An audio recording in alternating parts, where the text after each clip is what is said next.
pourrais parler de l'erreur. C'est un sujet que j'ai abordé pendant des longues décennies. Il y a deux types d'erreurs. L'erreur dont on vous signale, on fait une erreur et on dit que tu fais une erreur. Et puis il y a l'erreur dont on s'aperçoit soi-même. C'est dit, j'ai dit ça, mais c'est faux. Pas parce qu'on m'a dit que c'était faux, mais je me rends compte que c'est faux.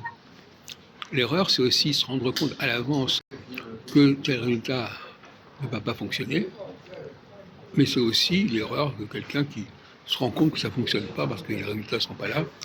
Et là, on n'est plus dans les prévisions. Donc, il y a l'erreur qui est prévisible, que la personne peut corriger par elle-même, et l'erreur qui ne peut apparaître que de l'extérieur, par réaction. Mais ce n'est pas du tout le même processus. Alors, les gens qui sont adamiques sont des gens qui sont capables de percevoir leur propre erreur, d'ailleurs dont ils sont le seul conscient, parce qu'une erreur, ça ne veut rien dire, une erreur. Un chercheur qui s'occupe d'une erreur, c'est pas qu'on va lui dire qu'il a fait une erreur, c'est lui qui s'est aperçu qu'il commettait une erreur. C'est pas dire la même chose. Et puis alors, le vulgum pecus, lui, l'erreur, c'est voilà, j'ai fait ça, et puis ça n'a pas marché, ça va marcher. Donc c'est-à-dire qu'il l'a appliqué comme ça, et il s'est aperçu que c'était pas ça, mais il ne s'est pas aperçu que la formulation, le modèle lui-même était erroné, était vicieux. Il y a deux façons de s'apercevoir que quelque chose n'a pas fonctionné, soit parce qu'on voit que ça ne fonctionne pas, soit parce qu'on s'aperçoit qu'il y a un certain nombre de règles, de principes qui n'ont pas été respectés, il y a des contradictions, il y a des aberrations, et donc c'est une autre façon de travailler l'erreur.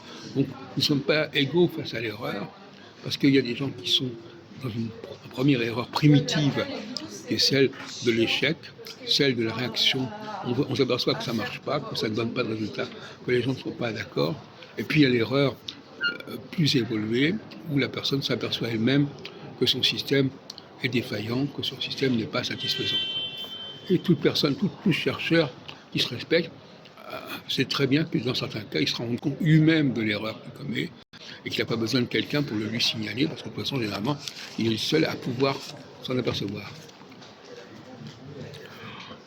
Donc, l'erreur, j'ai écrit beaucoup sur l'erreur, sur la créativité de l'erreur, parce qu'en fin de compte, aussi bizarre que ça puisse paraître, quand on fait une erreur, on peut être original.